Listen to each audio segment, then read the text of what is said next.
여러분 한탕이라는 거 아시죠? 한탕? 한탕은 사전적 의미로 어떤 뜻이냐면 한바탕이라는 것으로 한 번의 일거리를 속되게 이르는 말이에요. 그러니까 한탕 잡다 뭐 이런 이야기 있잖아요. 이를 한탕 버리겠다 뭐 이런 뜻이죠. 그러니까 한방 한탕, 이게 우리가 잘 알고 있는 단어입니다. 하나님 나라의 문화는 한탕 한방에 이루어지는 문화가 아닙니다. 동의하십니까? 그런데 불편한 진실은 성도들의 마음 안에 한탕 또 한방에 무언가를 이루려고 하는 마음이 솔직히 있어요. 뭐 저도 있는 것 같아요. 있습니다. 이런 한탕주의 태도는 아주 위험합니다. 왜 위험할까요? 과정이 아닌 결과만 집중하는 문화이기 때문에 그래요. 이런 한탕 문화가 하나님 나라의 문화를 일으키는데 방해하는 요소가 몇 가지가 있다고 저는 생각합니다. 첫 번째는 왜 우리가 그런 한탕주의에 조금 영향을 받을까? 또 그런 한탕주의가 우리 이 기독교의 본질 또 교회 안에 얼마나 이렇게 침투했는지 좀 생각해 볼 수 있습니다. 바쁨과 조급함에 대해서 한번 생각해 보세요. 저는 현대 사회를 생각해 보면 뭐라고 좀 이렇게 이야기할 수 있을까? 특별히 한국 바쁜 사회 같아요. 바쁨이라고 저는 좀 말할 수 있겠어요. 바쁘다는 것 자체가 잘못된 것은 아닙니다. 왜냐하면 근면한 태도와 연결될 수 있기 때문에 바쁜 것 자체가 분명히 잘못된 것은 아니에요. 근면한 사람은 항상 바빠요. 부지런해요. 중요한 것은 바쁨의 질에 대한 문제입니다. 왜 바쁘며 무엇 때문에 바쁘냐는 거예요. 그래서 이런 말을 합니다. 정신없이 바쁘다. 이렇게 물으면 어떻게 살았어? 정신없이 바빠. 그러니까 바쁨 자체는 문제는 아닌데 아까 제가 말씀드렸던 것처럼 바쁨의 질에 대해서는 생각해 볼 필요가 있다. 내가 무엇 때문에 어떤 것 때문에 바쁘냐는 거예요. 여러분 한번 돌이켜 보세요. 오늘 교회는 무엇 때문에 바쁘고 있습니까? 교회는 수많은 일들이 있습니다. 그리고 바쁩니다. 교회야말로. 왜 바쁩니까? 여러분은 부서 막 바빠요? 왜 바쁘냐는 거예요. 교회도 마찬가지입니다. 본질을 깨면서까지 바쁜 일이 있다면 그것은 분명히 말하지만 하나님 뜻 아닙니다. 가장 중요한 가치를 손상하면서까지 바쁜 일이 있다면 그 일은 단연코 말하지만 하나님이 원하시는 일이 아닙니다. 내 영혼이 피폐해져 가면서까지 바쁜 일이 있다면 그 일은 하나님의 일처럼 보이나 사실 하나님이 원하시지 않는 일일 경우가 대부분이에요. 이렇게 되는 거죠. 이 멈추지 않을 때 그 일은 자기 의가 됩니다. 자기 기준에 맞춰 남을 판단하기 시작해요. 그 단계로 들어가는 거예요. 나는 이렇게 하는데 너희는 뭐 하는 거냐? 이해력의 공간이 전혀 없습니다. 이런 상태의 몸은 실제적으로 육체적으로도 근육이 굳어져 있어요. 저희 교회에 이 마사지 전문가들이 있는데 가끔 이렇게 저를 만져주면 깜짝 놀라요. 막 굳어 있다는 거죠, 실제적으로. 여러분 한번 이렇게 만져보세요. 이렇게 한번 이렇게 막 두두둑 소리 나는 사람들이 있죠. 이게 막 실제적으로 이거 현대인들 어디가 제일 문제냐고 물어보니까 목이 경직돼서 온 사람들이 굉장히 많다는 거예요. 실제적으로 이게 근육이 굳어져 있어요. 이런 상태의 몸은 육체적인 실제적인 그런 굳어 있음을 넘어서 감정의 모든 부분이 칼날과 같이 날카로워져 있습니다. 그래서 이런 사람 옆에 가면 편하지 않아요. 불편합니다. 기다리지 못합니다. 이런 사람들은 조급합니다. 여러분 좀 조급한 마음들이 있으세요? 조급하다는 정의는 무엇입니까? 무엇인가에 지금 내가 쫓기고 있다는 거예요. 왜 이런 일이 일어납니까? 빨리 결과를 보고 싶은 겁니다.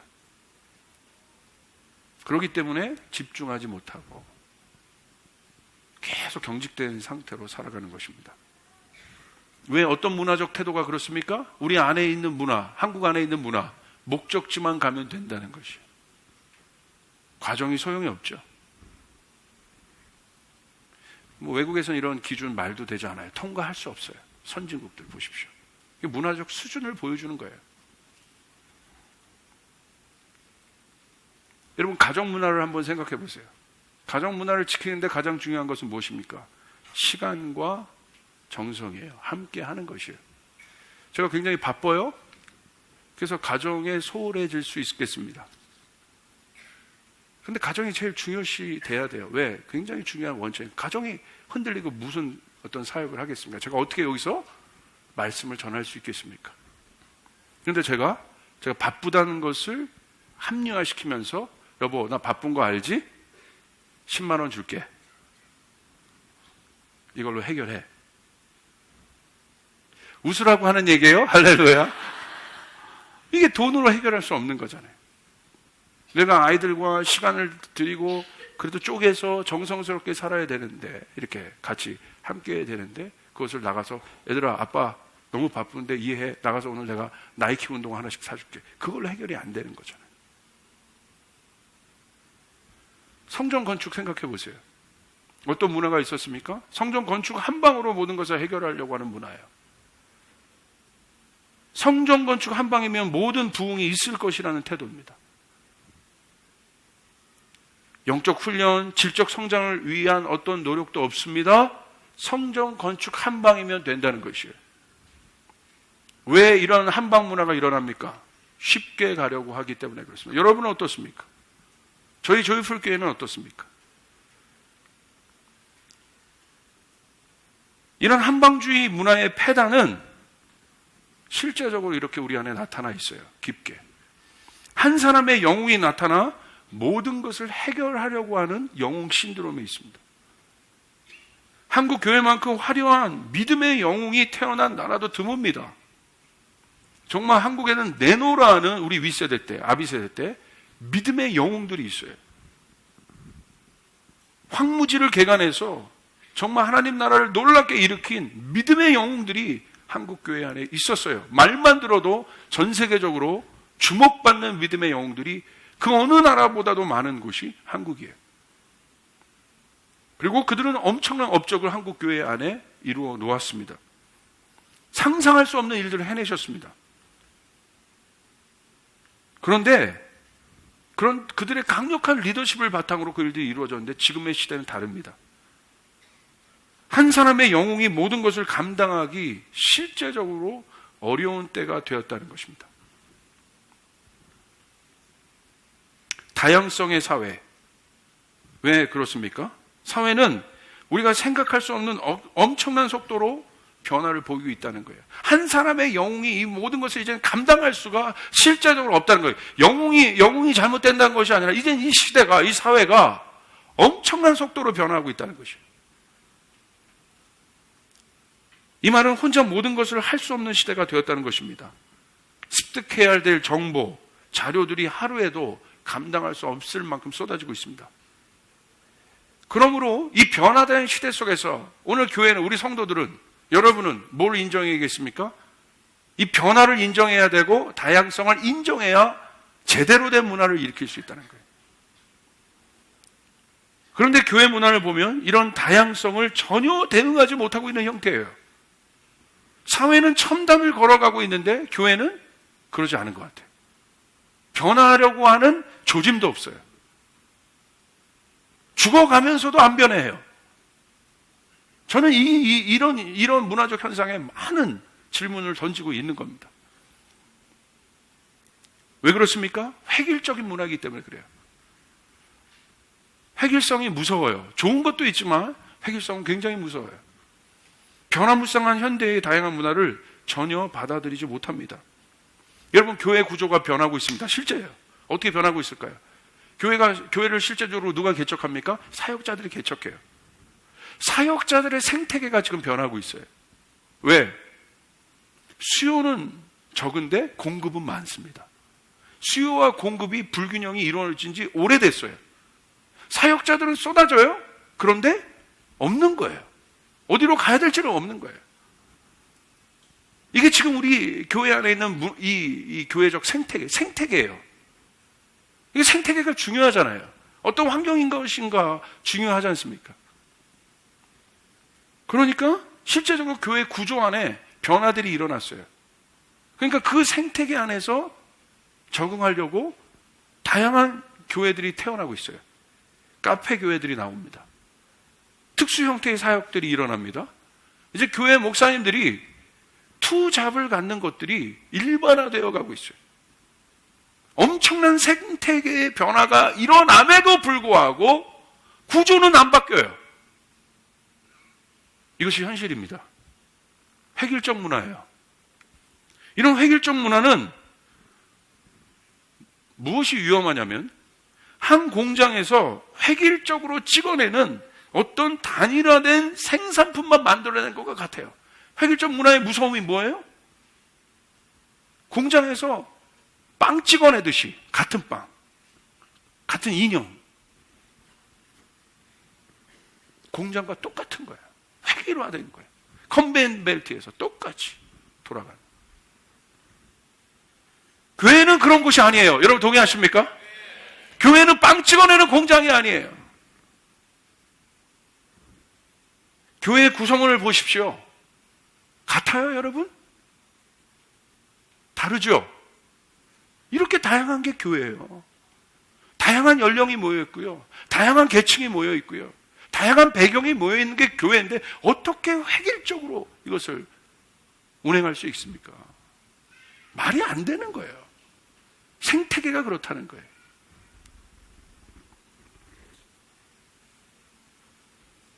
하나만을 고집합니다. 획일적인 하나. 의식구조와 사고 변화가 전혀 없습니다. 이런 문화 속에서는 어떠한 창조적인 아이디어도 갖지 못해요.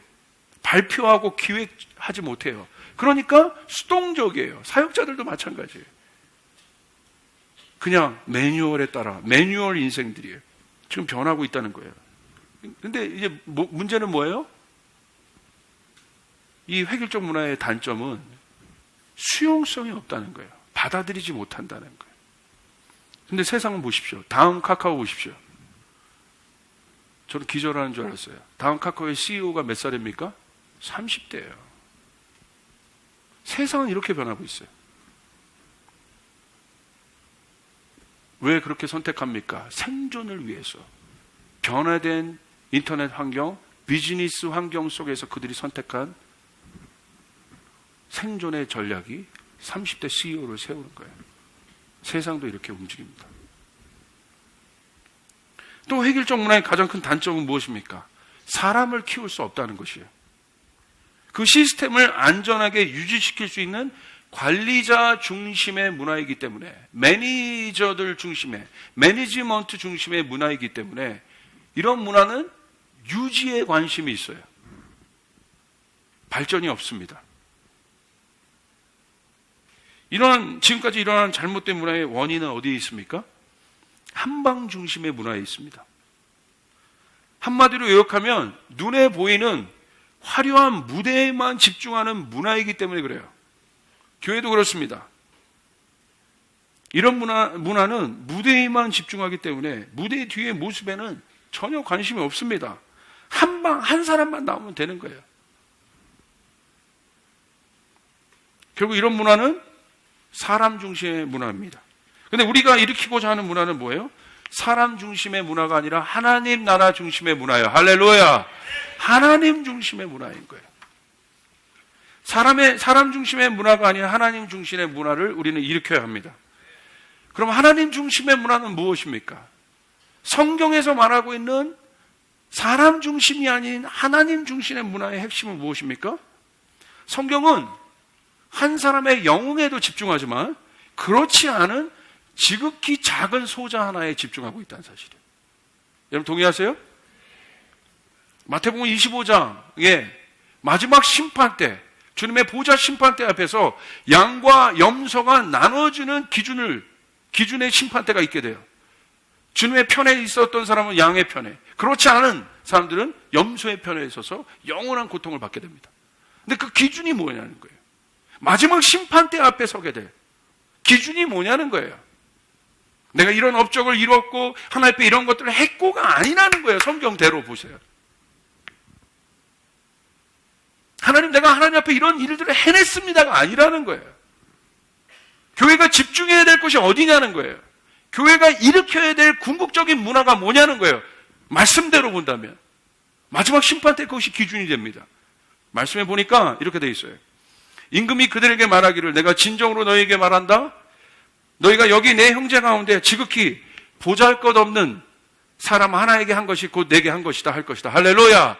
지극히 작은 자 하나를 누가 돌봤냐는 거예요. 지극히 작은 자 하나를 세울 수 있는 문화냐는 거예요. 너희가 지금 일으키고자 하는 문화가 스타 한 명이 나오는 문화냐? 아니면 그런 사람도 있지만 지극히 작은 자 하나도 일으킬 수 있는 문화는 거예요. 오늘 바벨론 문화 보십시오. 지극히 작은 자 소용없어요. 그 탑의 정상에 갈 그 한 사람만 필요한 거예요. 이게 바벨론 문화인 거예요. 나머지는 가치가 없어요. 계시록에 보면 바벨론 문화에 상품, 이 거래 상품이 나옵니다. 뭐까지 나와 있습니까? 인간의 목숨까지 들어가 있어요. 인간의 목숨도 거래 상품이 돼요. 그게 계시록에 나와 있는 바벨론 문화의 거래 상품의 특징이에요. 전 깜짝 놀랐어요. 지금 보십시오. 영원히 살기 위해서 또 하기 위해서 지금 모든 이 현대의 모든 관점이 어디에 있어요? 의학의 관점이 있잖아요. 이제는 모바일과 실질적으로 테크놀로지와 의학의 결합들, 그 융복합들이 계속해서 이루어지고 있는 것이 지금 현대예요. 왜? 누구 머리에서 나온 걸까요? 물론 질병을 해결하고 이런 것도 있겠지만 누구 머리에서 나온 걸까요? 영원히 살고 싶어하는 어떤 사람들의 머리에서 나온 거예요. 그냥 뭐가 돼요? 돈으로 다 되는 거죠. 사람 목숨도 그냥 수단과 방법을 가리지 않고, 제가 이 강단에서 하기 어려운 말들이지만 그런 매매들이 있지 않습니까? 이런 속에서 우리가 살고 있다는 거예요.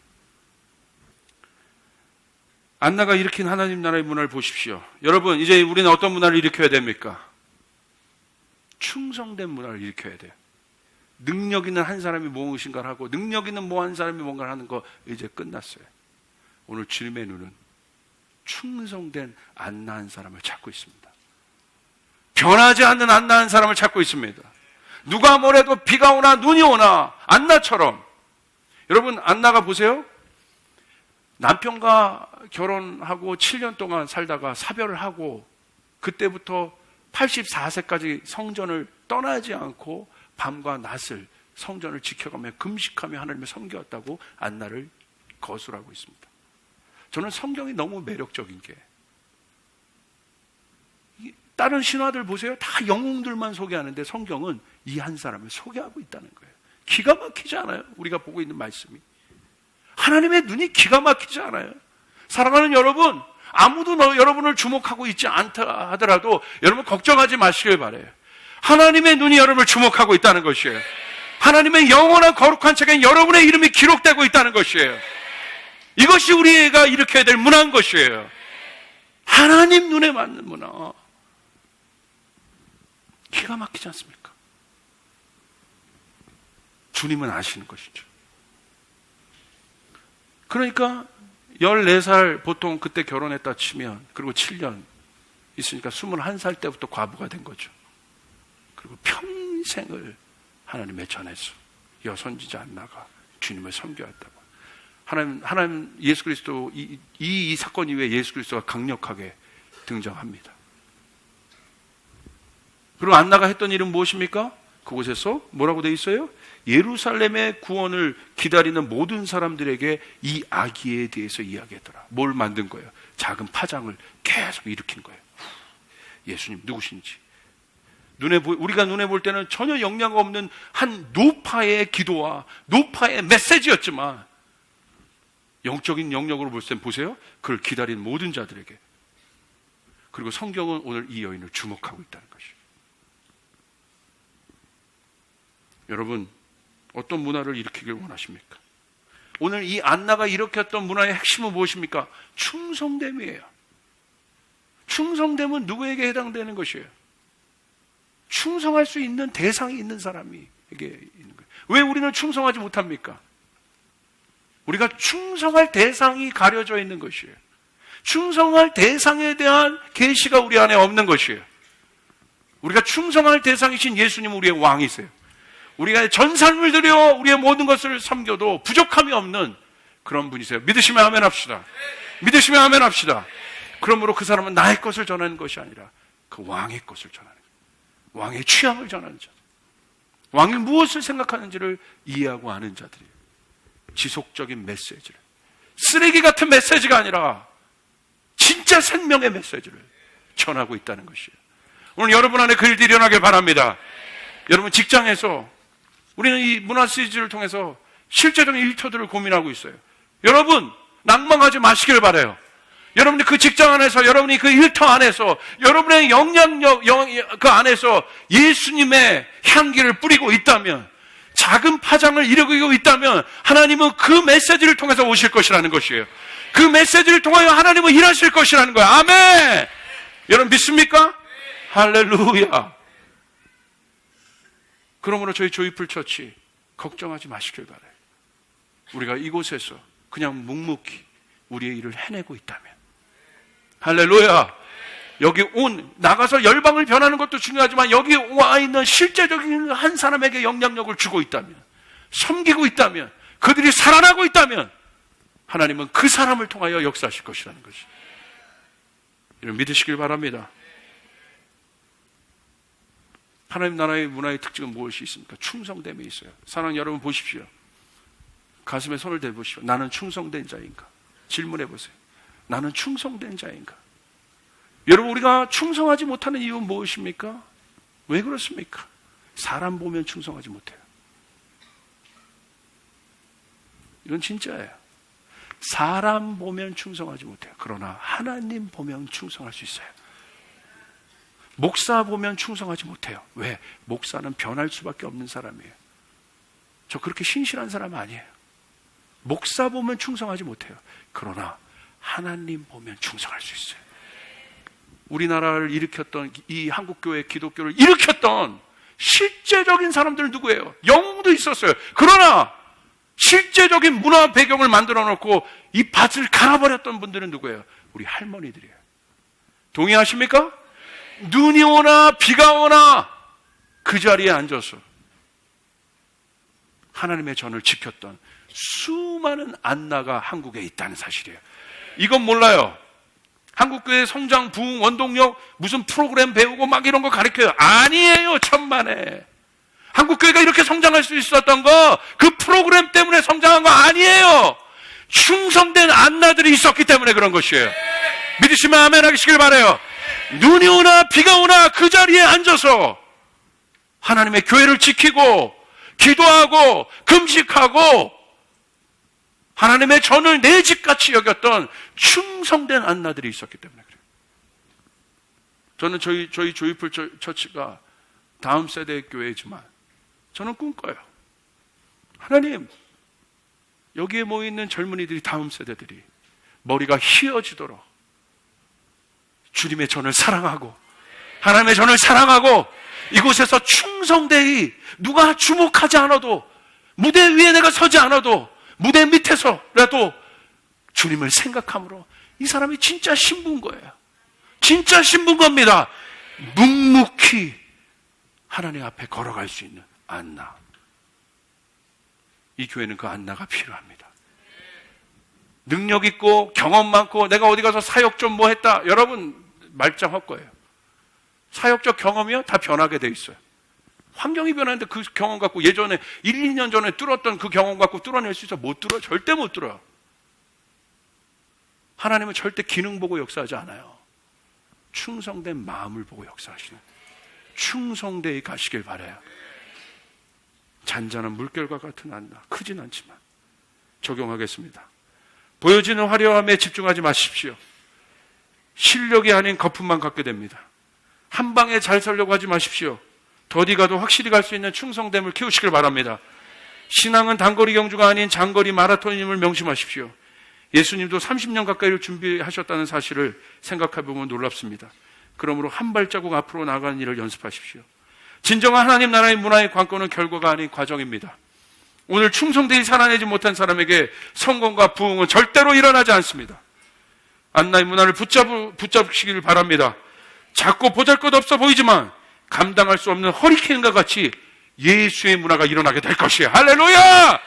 오늘 저희는 작고 연약한 잔잔한 물결을 일으키지만 안나는 잔잔한 물결을 일으킨 연약한 할머니와 같은 여인이지만 진짜 태풍이 오고 있다.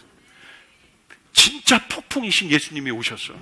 그 모든 것을 바꿔버리셨고 개혁하셨고 죽음을 이기셨고 하나님 나라를 이루셨다는 것이야. 아멘! 우리가 하나님 나라를 일으키는 것이 아니라 예수님이 하나님 나라를 일으키시는 것이야. 오늘 여러분 안에 그 일들이 일어나길 바랍니다.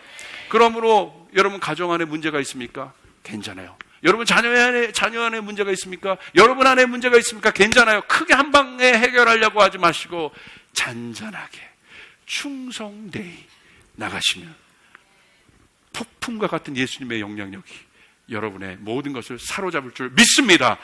하나님, 우리 작은 교회지만 여기서 잔잔한 그 기도 문화, 여기서 여러분 이제 선포했잖아요. 여기 나와서 이제 기도하자고. 그것을 우리가 선포했어요. 나와서 기도하자. 안나처럼 기도하자. 할렐루야. 잔잔하지만 전 믿습니다. 예수님의 폭풍이, 성령님의 폭풍이 일본을 휘잡아 버릴 것이고 중국을 휘잡아 버릴 것이고 몽골을 휘잡아 버릴 것이고 아시아 가운데 그리스도의 계절이 오게 하는 그 일들을 일어날 줄 믿습니다.